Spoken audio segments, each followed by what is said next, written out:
నమస్తే.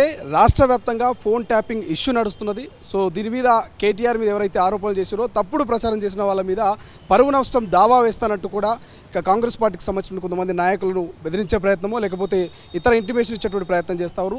క్షమాపణ చెప్పాలని కూడా కేటీఆర్ కోరుతున్నారు. మాట్లాడదాం ఇదే అంశం మీద. మొట్టమొదటిసారిగా ఎన్ఎం శ్రీనివాస్ రెడ్డి గారు కూడా డీజీపీ కార్యాలయంలో ఫోన్ ట్యాప్ అయిందంటూ ఫిర్యాదు చేయడం జరిగింది.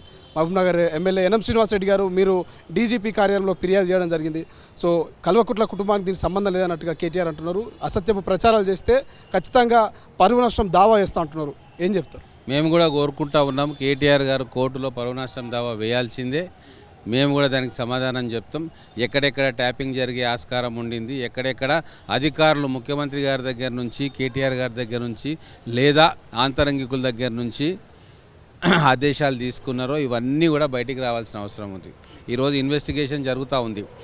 ఇంటెలిజెన్స్లో ఉన్న సీనియర్ పోలీస్ ఆఫీసర్స్నే ఈరోజు అరెస్ట్ చేసి ఇంట్రాగేషన్ చేస్తూ ఉన్నారు. రిమాండ్కు పంపించినారు. వాళ్ళు స్టేట్మెంట్లు ఇస్తూ ఉన్నారు. వాళ్ళ స్టేట్మెంట్లు బయట వస్తున్న పత్రికా కథనాలను చూస్తే ఖచ్చితంగా మా పై ఆఫీసర్ చెప్పిండు, అందుకే మేము ట్యాప్ చేసినామని. ఆ పై ఆఫీసర్ ఎవరు చెప్పిండ్రు అంటే అప్పుడున్న అధినేత చెప్పిండు, లేదా అప్పుడున్న కీలకమైన మంత్రి చెప్పిండు. కాబట్టి లాజికల్గా ఎక్కడ ఫోన్ ట్యాపింగ్ జరిగినా కూడా పొలిటికల్ అపోనెంట్ మీద ఫోన్ ట్యాపింగ్ అనేది కేవలం సీఎం నుంచో లేకుంటే అతి ముఖ్యమైన మంత్రి దగ్గర నుంచి ఆదేశాలు వస్తే తప్ప చెయ్యరు. ఫిక్స్డ్ ప్రొసీజర్స్ ఉంటాయి, నాకు కూడా తెలుసు. కాబట్టే కేటీఆర్ గారు ఒకవేళ ఆయన మీద ఆరోపణలు వస్తాయని బాధపడితే ఆయన పరువు నష్టం దావా వేసుకునే స్వేచ్ఛ రాజ్యాంగం ఇచ్చింది, ప్రభుత్వం కూడా ఇస్తుంది. We welcome it. దానికి కోర్టులోనే సమాధానం చెప్తాం. ఖచ్చితంగా మా ఫోన్లు ట్యాప్ అయినాయని మాకు తెలుసు. ప్రతి ఒక్క కాంగ్రెస్ అభ్యర్థి ఫోన్ ట్యాప్ అయిందని కూడా ఆ అభ్యర్థులకు తెలుసు. కాబట్టే వాళ్ళు కంప్లైంట్ ఇస్తూ ఉన్నారు. నిజాన్ని తేల్చాల్సిన బాధ్యత ఇప్పుడు పోలీస్ వ్యవస్థ మీద ఉంది.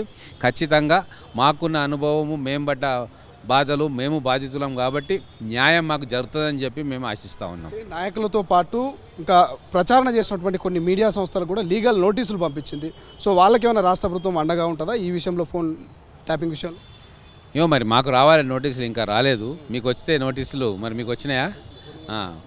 నో ప్రాబ్లం, మీరు కూడా ఫేస్ చేయండి. మీరు ఇంకా ఇన్వెస్టిగేటివ్ జర్నలిజం చేయండి. మీరు కూడా లోతుల్లోకి వెళ్ళండి. ఎక్కడ ఫోన్ ట్యాపింగ్ జరిగింది, ఎవరు కాల్ డేటా ఎవరు తీసుకున్నారని చెప్పి మీరు కూడా ఇంట్రాగేషన్లో ఏం జరుగుతుందో వీటిని కూడా ప్రజలకు తెలపండి.